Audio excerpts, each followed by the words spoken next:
A continuación, Descubriendo Japón. Clasificación A. Apto para todo público.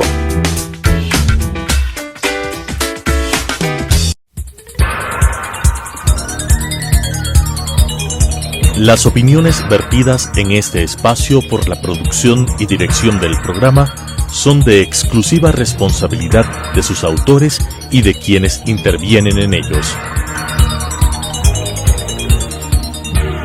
Telesucesos Canal 29 UHF presenta Descubriendo Japón, un programa dedicado a dar a conocer diferentes aspectos que comprenden la cultura de Japón y sus tradiciones, con la conducción de Hinano Terasaka y Paola Merizalde. Descubriendo Japón. Muy buenas noches.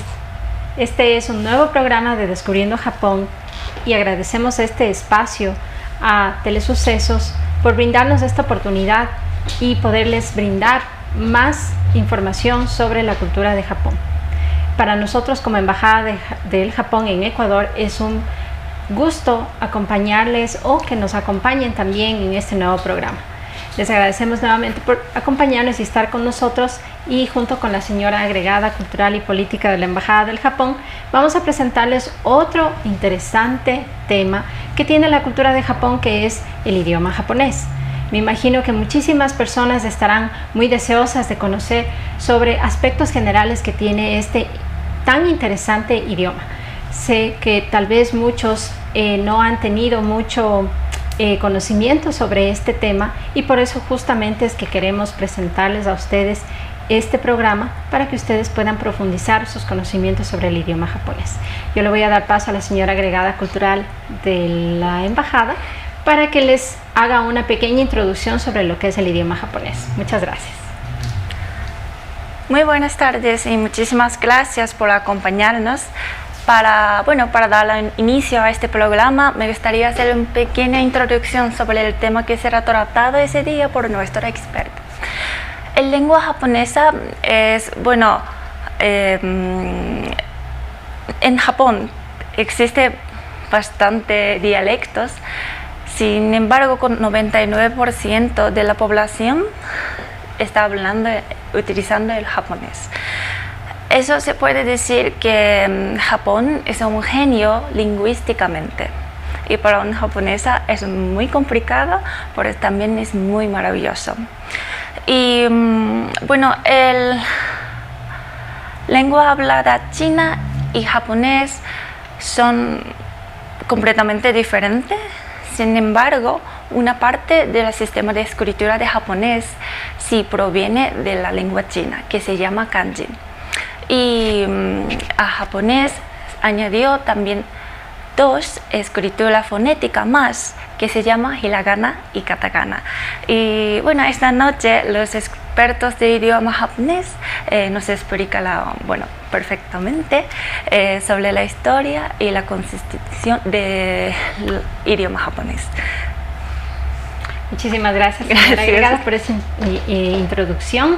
Y ahora entonces yo les voy a presentar a nuestros dos invitados, que son la señora Miyoko Yoshimura y el señor Mike Artieda, quienes nos van a hablar y vamos a profundizar junto con ellos sobre el idioma japonés. La señora Miyoko Yoshimura es directora ejecutiva de la Asociación de Profesores JLPT de Ecuador, y el señor Mike Artieda es el presidente de dicha asociación, a quienes les agradecemos por su presencia en esta noche y acompañarnos para que nos puedan explicar un poco más a detalle sobre las generalidades que tiene el idioma japonés. Así que muchísimas gracias.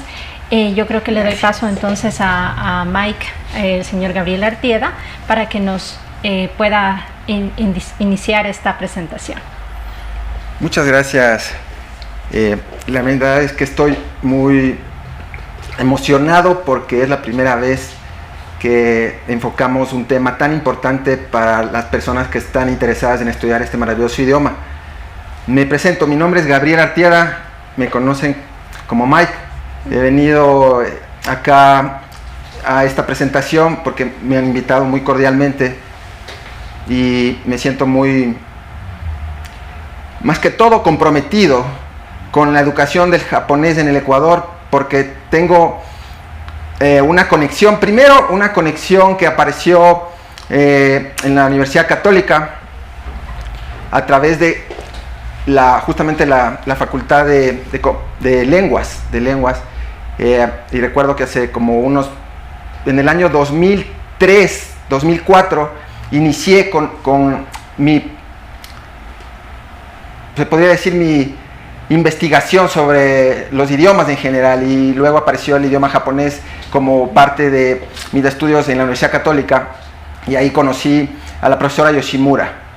En ese momento yo me conecté con un mundo maravilloso que lo vengo investigando todavía, se podría decir, y apoyando con todo mi corazón para que pueda ser de un buen nivel en el Ecuador.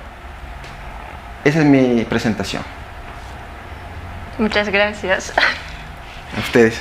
Muchas gracias. Ahora, por favor, yo quisiera que la profesora Miyoko Yoshimura se presente también y nos hable un poquito acerca de su trayectoria. Usted es de origen japonés, entonces quisiera que nos cuente desde hace cuánto tiempo usted vive en Ecuador, cuáles fueron sus actividades principales desde su llegada a este país, y qué es lo que usted ha venido desarrollando a lo largo de este tiempo. Y mucho gusto, mi nombre es Miyoko Yoshimura y yo soy directora de asociación de idioma japonés aquí en Ecuador. Y yo hace 20 años llegué acá y como voluntaria de JICA. Y durante 2 años yo trabajé en la Universidad Católica como profesora, y después yo decidí como quedar aquí para dedicarme de educación de idioma japonés en Ecuador. Y pues es como ya 20 años han pasado y estamos enseñando idioma japonés. Y aquí nuestro objetivo es más desarrollar y mejorar calidad de educación de idioma japonés aquí en Ecuador, y también para más y dar oportunidad de estudio en Japón, y de beca y de viaje, y para dar más oportunidad aquí a ecuatorianos que les gusta Japón, les gusta el idioma japonés, y eso de nuestro proyecto. Perfecto, muchísimas gracias, Muchas gracias, profesora Yoshimura. Quisiera entonces empezar para que ustedes nos amplíen un poquito más sobre el tema del idioma japonés. No sé si empezamos con el profesor Gabriel, Sí. para que, por favor, empecemos con esta explicación. La distribución mundial geográfica del idioma japonés. Vemos aquí un mapa en donde podemos apreciar los continentes. En general se ve que obviamente hay muchos países asiáticos que están relacionados con Japón por obviamente relaciones comerciales, relaciones económicas, etcétera. Por eso existen muchos países que hablan o tienen tratan de aprender el idioma de manera correcta. Entiendo que hay ciertos países como Corea del Sur donde existen licencias para enseñar japonés. No cualquier persona puede enseñar japonés, existe una licencia para profesores. Ese es un nivel al que queremos alcanzar, que se tenga una regularización de la enseñanza del japonés, como lo hacen los países asiáticos. Y también en los continentes de América, el norte, Canadá, Estados Unidos, México ha crecido últimamente. Creo que falta resaltar ahí actualizar esa parte. También, continuando en Oceanía y en Sudamérica, por las colonias, hubo una época de migración japonesa. Sabemos que en Perú es una sede muy fuerte, pero más que todo Brasil tiene mucha relación, Paraguay, Uruguay con Japón. Ha crecido mucho y hay un punto cultural que trajo Colombia recién al continente sudamericano. Estamos en pleno crecimiento y gracias mucho a la Fundación Japón. Eso es con respecto a cómo se habla japonés en el mundo. Aquí tenemos un mapa sobre los dialectos en Japón. Más o menos está dividido por zonas, ¿no? Generalmente esto sucede igual que en la mayoría de países, depende si es de este o el oeste. También en los extremos, como la zona norte, Ainu, dialecto Hokkaido, o en Okinawa, el dialecto okinawense. Pero en Japón, en la isla principal, que es Honshu, básicamente se divide en las 2 ciudades más importantes, Tokio, Osaka, por el número de población.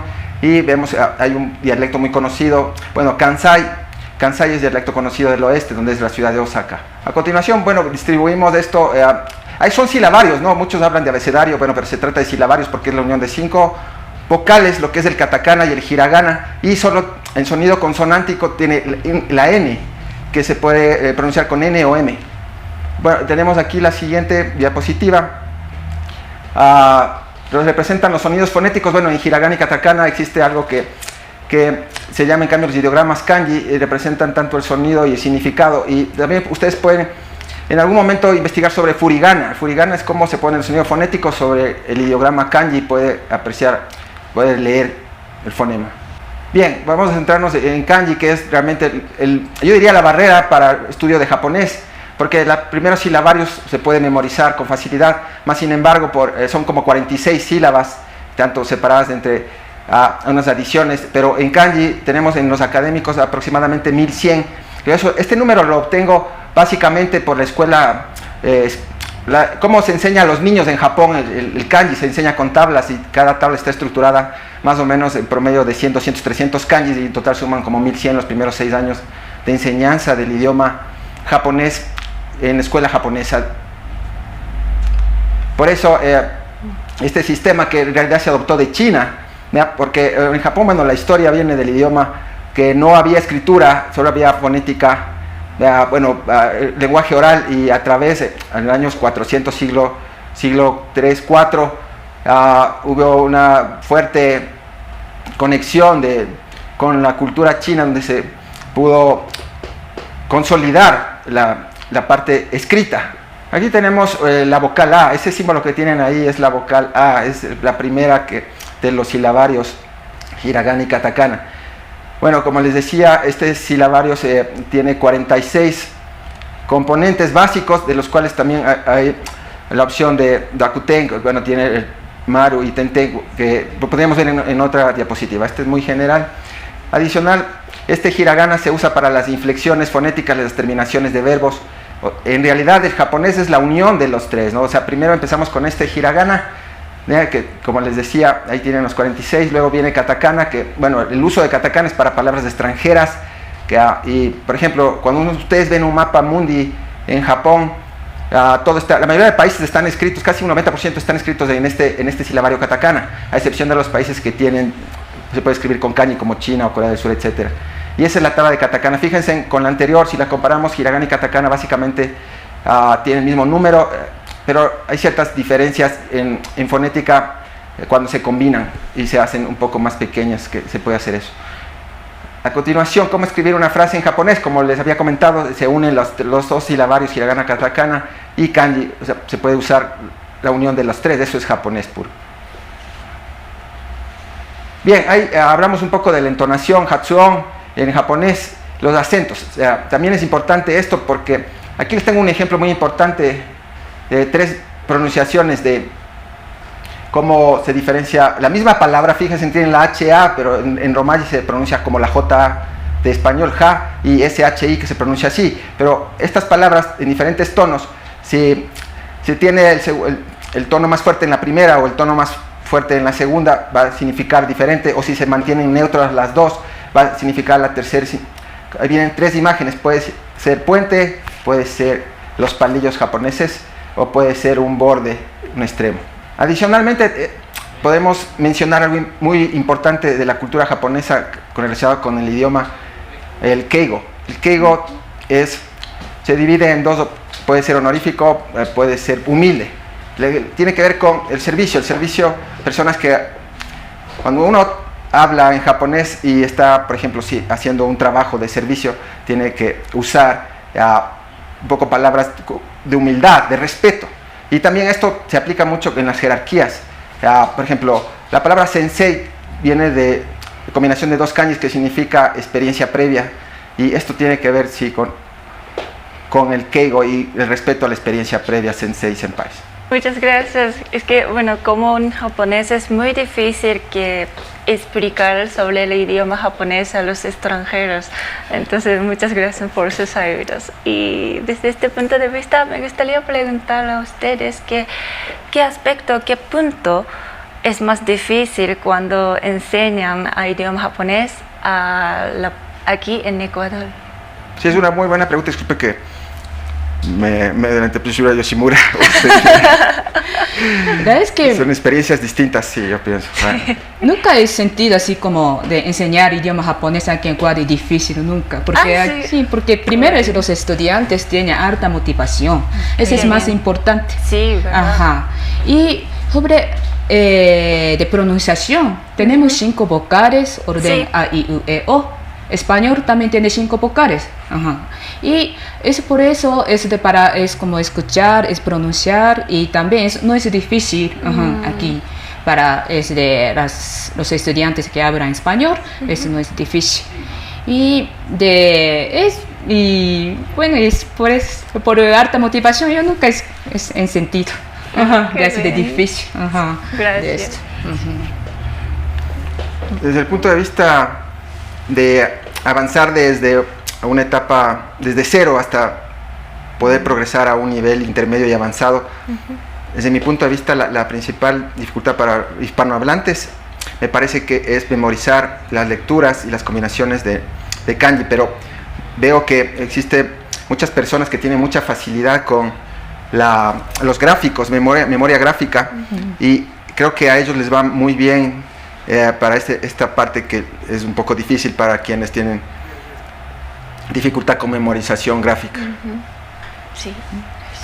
La verdad es que sí, les digo yo de mi experiencia, para mí sí ha sido un punto súper difícil de lograr, es el tema de los kanjis, porque también son muchísimos y yo creo que incluso para poder leer un periódico se necesita saber por lo menos unos 2000 kanjis, ¿verdad? Entonces no es imposible aprender, como dicen ustedes de su experiencia como profesores, porque hay chicos que son súper motivados y que les interesa mucho aprender el idioma, pero no es algo que tampoco nos resulta tan fácil para nosotros como hispanohablantes, porque no estamos familiarizados con estos ideogramas.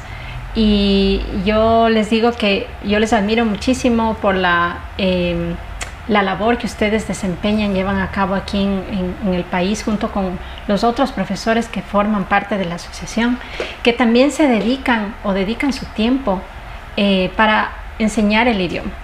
Y yo también quisiera preguntarles de su experiencia, ¿cómo ustedes ven que es más fácil que los estudiantes aprendan? No sé si es que en las etapas iniciales, cuando son niños, o adolescentes, o cuando ya son adultos. Si ven ustedes que hay alguna diferencia, me imagino que seguramente la habrá.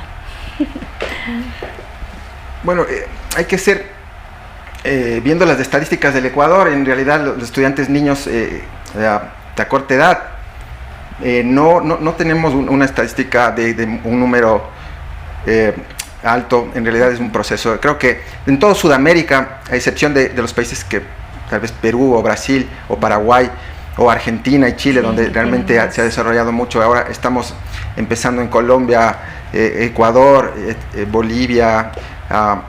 Entonces, la pregunta, si lo ves desde un punto de vista de un idioma en general, los niños son mucho más abiertos a abstraer con mayor velocidad y a memorizar mucho. Eso podría responder tal vez parte de la pregunta, pero es un proceso todavía, no se tiene un dato directo, porque realmente el japonés sí es muy particular para un hispanohablante, ¿no? Como veíamos el tema de los kanjis, efectivamente. Sí. Pero sí, lo que nosotros hemos notado en la embajada, por ejemplo, cuando llevamos a cabo el proceso de selección para becas de pregrado y de posgrado, es que cada año va aumentando el número de personas o de chicos que están interesados en aprender el idioma. Y yo me acuerdo que al inicio habían chicos que aplicaban a las becas, pero no tenían mucho conocimiento del idioma y se les hacía un poco difícil. E incluso algunos tenían miedo de aplicar a las becas porque veían al aprendizaje del idioma japonés como una barrera. Pero ahora veo que también desde el gobierno de Japón se incentiva muchísimo la enseñanza del idioma, y por eso hay páginas que las personas pueden ingresar a estas páginas web oficiales del gobierno, donde pueden aprender. Inclusive NHK, la compañía de digamos, un medio estatal de Japón, se ha preocupado por este tema también y tiene una página que se dedica a la enseñanza del idioma. Entonces veo que ahora hay como que más facilidad en comparación de lo que era antes. Incluso cuando usted, profesora Miyoko, llegó a Ecuador, me imagino que también no había tantas facilidades para que los chicos puedan como iniciar el autoaprendizaje a través de estas páginas. Pero ahora, junto con la enseñanza, la labor que ustedes desempeñan, pues es como que un poquito más fácil, se va allanando un poco ese camino que los chicos le veían así como con mucho temor de aprender. No sé si... ¿verdad? Sí. Y bueno, me pregunto si existe algunos como exámenes al nivel internacional en idioma japonés y se puede aplicar aquí en Ecuador también. Sí, con respecto a este examen, sí, hace 12 años a través justamente conversando con la Agrega Cultural de esa época de la embajada, nosotros nos propusimos como asociación. En esa época no existía la asociación, en realidad existía Fujino Japonés, que fue una de las primeras escuelas que llegó al Ecuador, y nosotros veíamos, bueno, es que viene de mi historia en realidad. Si me pongo a pensar, cuando yo viajé por primera vez a Japón en los años 2005, estudié en Okinawa un año japonés, pero cuando yo llegué terminando, en realidad en esa época en la Universidad Católica, los 4 semestres, mi nivel en realidad no llegaba a realmente 25% del nivel más básico internacional, que es el N5. Entonces para mí eso fue un reto, y como yo soy un gabrielino de corazón, sé que ser más es para servir mejor. Entonces para mí se me abrieron las puertas del haber viajado a Japón y darme cuenta de que en Ecuador, y era el único país, porque luego lo investigué, el único país en Sudamérica que no tenía el JLPT, o sea, si alguien quería dar la prueba internacional, tenía que viajar a Colombia, tenía que viajar a Perú. Y entonces yo dije, ¿por qué no en Quito? ¿Por qué no en Ecuador? Y me propuse, investigamos, nos preguntamos a la Agregada Cultural de esa época, a la embajada, nos facilitó, nos ayudó, nos dijo que necesitamos recolectar firmas. Recolectamos las firmas de los estudiantes de Fujino Japonés y procedimos a través. Miyoko nos ayudó realmente, ella le puso mucho empeño también, la profesora Yoshimura, y conjuntamente lo logramos. Llevamos 12 años y les cuento sobre la asociación. La asociación, nosotros tuvimos una invitación del Perú hace como unos 8 años. Una vez que estamos con esto del examen en Ecuador, nos invitaron y nos dijeron, necesitamos hacer reuniones sudamericanas, una iniciativa peruana. Y nos invitaron, fuimos como Fujino, pero en ese momento nos dimos cuenta que la mayoría de países tenían asociaciones de idiomas. Entonces también fue una idea que la rescatamos. Entonces esto nosotros, cada movimiento, cada conexión que tenemos con Japón, tratamos de aportar lo mejor, y por eso también creamos la asociación y ahora administramos esta prueba aquí en el Ecuador con mucha normalidad. En Quito cada diciembre se puede dar esta prueba, que es la misma prueba que la toman en Japón, en China, en cualquier país del mundo, y se miden los 5 niveles internacionales. Y el link que les puedo dejar, que ya es conocido, pero es www.jlpt.jp.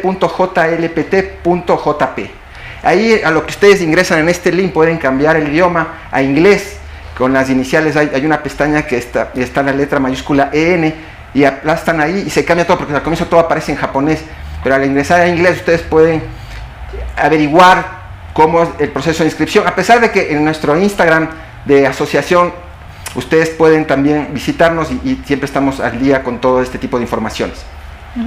Muchísimas gracias. Para nosotros también ha sido un gusto poder contar con su presencia. Ha sido muy valiosa la información que ustedes han podido ofrecer a las personas que nos acompañan a través de sus casas.